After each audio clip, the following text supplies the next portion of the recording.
l'un des trains communs au Mali, au Burkina Faso et à la Guinée-Conakry et d'avoir été tous suspendus des instances de décision de la Communauté économique des États d'Afrique de l'Ouest, CEDEAO. Chacun de ces pays est dirigé par une transition conduite par des militaires arrivés au pouvoir par un coup d'État. Il est clair que ces régimes déchus avaient des insuffisances notoires, ce qui a conduit à la popularité de ces transitions. Mais cette popularité est contrebalancée par une mise à l'écart des nouveaux pouvoirs par les chefs d'État et de gouvernement de la CEDEAO qui ont pris des mesures dissuasives. Aujourd'hui, les exclus se voient dans l'obligation de se donner la main pour cheminer ensemble sur plusieurs plans. La rencontre entre les ministres des Affaires étrangères du Mali, du Burkina Faso et de la Guinée-Conakry à Ouagadougou le 9 février est très importante. Les trois pays en transition qui ne cessent de s'aider mutuellement sont sur la voie de trouver une alternative à la Communauté économique des États d'Afrique de l'Ouest, CEDEAO. Les responsables burkinabés ne cessent de proposer une sorte de fédération entre ces pays qui veulent réaliser le rêve des pères des indépendances africaines. Ce qui est sûr, c'est que ces pays veulent réussir là où la CEDEAO a échoué en travaillant ensemble sur le plan économique. Ces pays ont compris qu'il faut aller vite pour profiter de leur situation d'exclusion de la CEDEAO.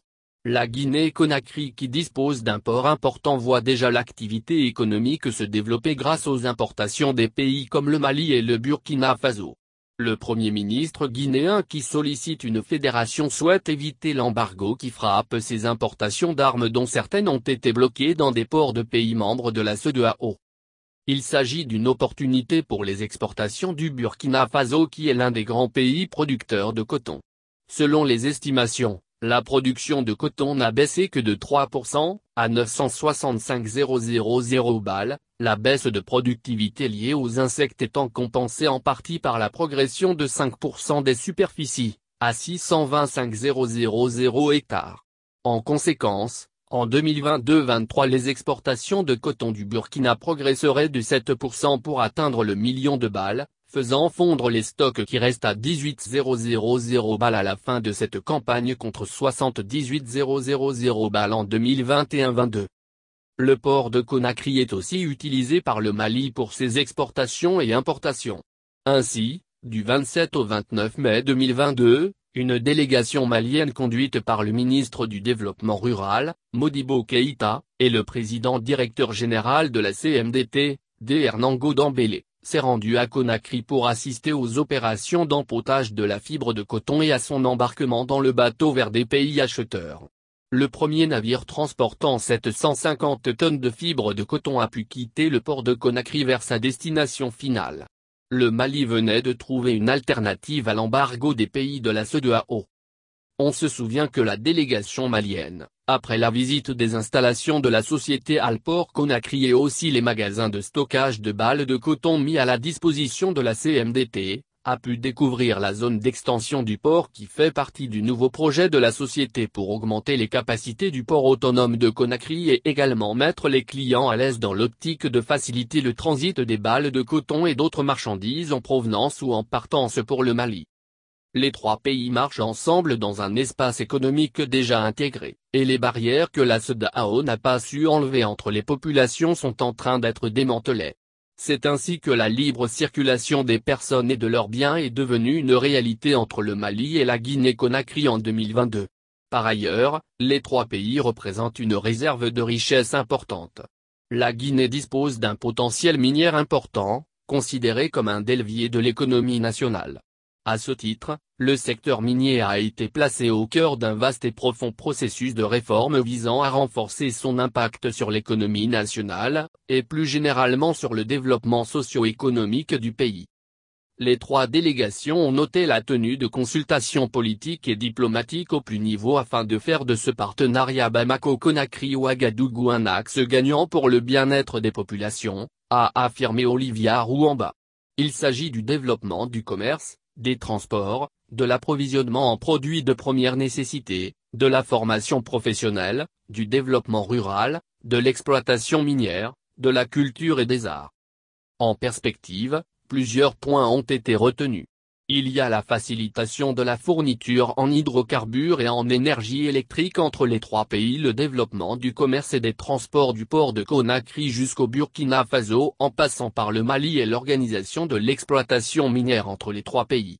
Puisqu'il s'agit de développement, les trois délégations comptent mobiliser des ressources nécessaires en vue de réaliser le projet de construction du chemin de fer Conakry-Bamako-Ouagadougou et la construction des routes intermédiaires entre les trois pays devant servir de levier de croissance économique et faciliter la libre circulation des populations et de leurs biens. Pour y parvenir, Abdoulaye Diop pense qu'il faut tout simplement de la volonté. Encore une fois, nous pensons que les difficultés auxquelles nos pays sont confrontés ne sont pas liées à des questions d'absence de moyens financiers. Il s'agit essentiellement de questions liées à l'absence de volonté, à l'absence d'engagement et au fait que nous ne cherchons pas de solution dans nos pays, a-t-il insisté. En ce qui concerne la lutte contre l'insécurité dans la bande sahélo-saharienne, les trois délégations ont relevé la nécessité de conjuguer leurs efforts et ceux des pays de la sous-région et de la région pour faire face au fléau. Elles appellent à une mise en cohérence des actions au niveau régional sur la base des efforts bilatéraux déjà mis en œuvre, a laissé entendre Olivia Rouamba du Burkina Faso. La Guinée n'est pas confrontée au phénomène du terrorisme, mais Dr Maurice Anda Kouyaté, son ministre des Affaires étrangères, a indiqué qu'il faut être proactif et ne pas attendre que le mal frappe d'abord le pays. Et l'autre conviction, c'est celle du panafricanisme. Comme le dit le colonel Mamadi Doumbouya, le président de la transition, quand un pays africain est attaqué, la Guinée se sent directement attaquée, a-t-il déclaré. Les trois États ont déploré les sanctions imposées de façon mécanique, et qui ne tiennent pas souvent compte des causes profondes et complexes des changements politiques. Ils ont indiqué que ces décisions de suspension empêchent la participation de leur pays aux instances statutaires de la CEDEAO et à l'Union africaine, et particulièrement celles traitant des défis majeurs auxquels ils sont les plus concernés, tels l'insécurité, les questions humanitaires et de développement économique durable. Le Burkina Faso, la Guinée et le Mali ont, au cours de ce mini-sommet, réaffirmé leur attachement aux objectifs et principes de la CEDEAO. Nos trois pays en transition demandent à ce qu'on étudie profondément les causes des changements et, à partir de là, qualifie les instances et les éléments de décision au niveau de l'Union africaine et de la CEDEAO. Nous n'inventons pas la roue.